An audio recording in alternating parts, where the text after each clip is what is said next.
విజయనగరం జిల్లా ద్వారపూడిలో నలుగురు చిన్నారుల మృతి తీవ్ర విషాదం నింపింది. కుటుంబ సభ్యులు కన్నీరు మున్నీరుగా విలపిస్తున్నారు.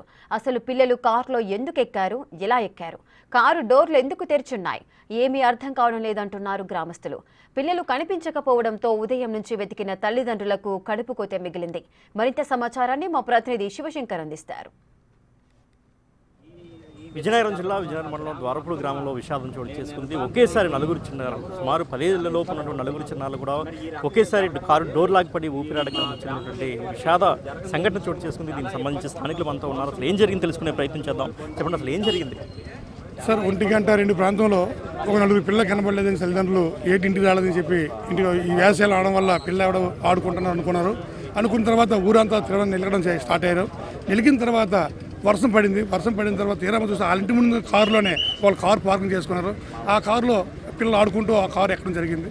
ఎవరూ చూడలేదు, గ్రామంలో ఎవరు కూడా చూడకపోవడం వల్ల వాళ్ళు ఇంచుమించు 2 అవర్స్ మ్యాక్సిమం దాంట్లో ఉండిపోయి ఊపిరాడక చనిపోయి జరిగింది. ఆ తర్వాత ఎవరో చూసి చెప్పగానే వెళ్ళి అద్దాలు తీయగానే పిల్లలు కూడా చనిపోయే పరిస్థితిలో కనబడ్డారు. అయినప్పటికీ కూడా మేము పెద్ద హాస్పిటల్కి పంపించడం జరిగింది. ఆ డాక్టర్ గారు అయితే చనిపోయని చెప్పడం జరిగింది. వాళ్ళు మార్చిలో పెట్టడం జరిగింది. మార్చిలో పెట్టి ఇప్పుడు ఎమ్మెల్యే గారు అందరూ కనుక వచ్చి చూడడం జరిగింది.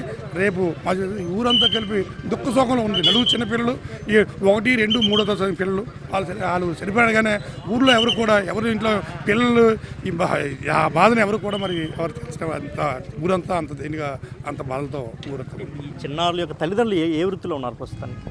అందరూ కూడా వ్యవసాయ కూలి తాపిపోయిన పనికి వెళ్ళాడు అందరూ ఉన్నారు. ఇది ఆదివారం అవడం వల్ల సెలవడం వల్ల పిల్లలంతా తల్లిదండ్రులు కూడా ఇంట్లో ఊర్లో ఉన్నారు. వాళ్ళు అయినప్పటికీ కూడా ఎవరు కూడా ఊహించారు. ఊళ్ళో అనుకుంటారు తప్ప ఎవరు ఊళ్ళో పెళ్లి కూడా అవుతున్నాయి, అది సంవత్సరం కూడా ఉన్నాయి, దానివల్ల అక్కడికి వెళ్ళారు అనుకున్నారు. వెళ్ళిందో ఊరంతా నిలకడం జరిగింది. ఊరంతా నిలకడం జరిగింది. కానీ అక్కడ ఇంటి ముందున్న కారుని చనిపోవడంతో ఎవరూ దాన్ని కనిపెట్టలేదు. ఊరంతా అదే ఆలోచిస్తున్నమాట. అది లాక్ తీసి ఉండడం వల్ల డోర్లు రావడం వల్ల ఏం జరిగిందో తెలియదు. కానీ మొత్తం నలుగురు కూడా అంత విగతజీవులుగా చనిపోయి కనబడుతుంది. ఆ పిల్లలు చూస్తుంటే ఆనిముత్యాలాగా.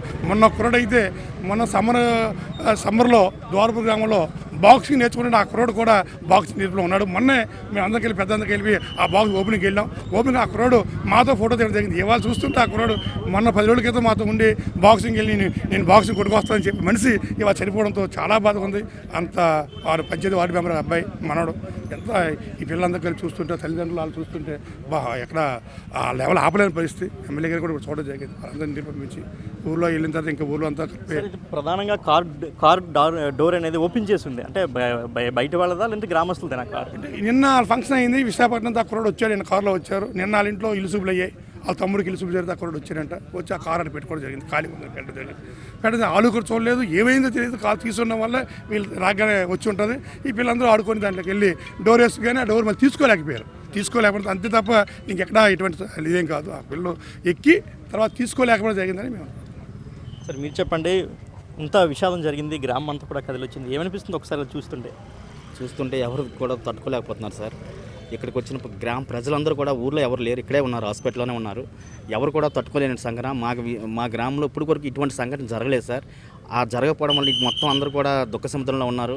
అయితే వాళ్ళ తల్లిదండ్రులని ఎవరు ఆదర్చలేకపోతున్నారు సార్. ఒకే కుటుంబానికి చెందినటువంటి 2 పిల్లలు కూడా చిన్నపిల్లలు, 3వ తరగతి 2వ తరగతి చదువుతున్నటువంటి పిల్లలు చనిపోవడం అంటే మరి చాలా బాధాకరంగా ఉంది సార్. వాళ్ళు చూస్తుంటే మా మనసు తట్టుకోలేకపోతుంది సార్. సో ఇది పరిస్థితి. మొత్తం గ్రామం అంతా కూడా కదిలివచ్చిన పరిస్థితి, గుండె తరుగుపోయే పరిస్థితి అయితే విజయనగరం జిల్లాలో కొంత విషాదం నెలకొంది. ఎందుకంటే సుమారు 4 చిన్నారులు అన్యంపుణ్య పిల్లలు ఊపిరాడకి చనిపోవడం అంటే సాధారణమైన విషయం కాదు. సో తల్లిదండ్రులందరూ కూడా జాగ్రత్తగా ఉండాలి. ముఖ్యంగా వేసవి సెలవులు కాబట్టి పిల్లలను చాలా జాగ్రత్తగా చూసుకోవాలని బిక్టీ తరపున కూడా చెప్తున్నాం. కెమెరామెన్ హరీష్తో శివశంకర్.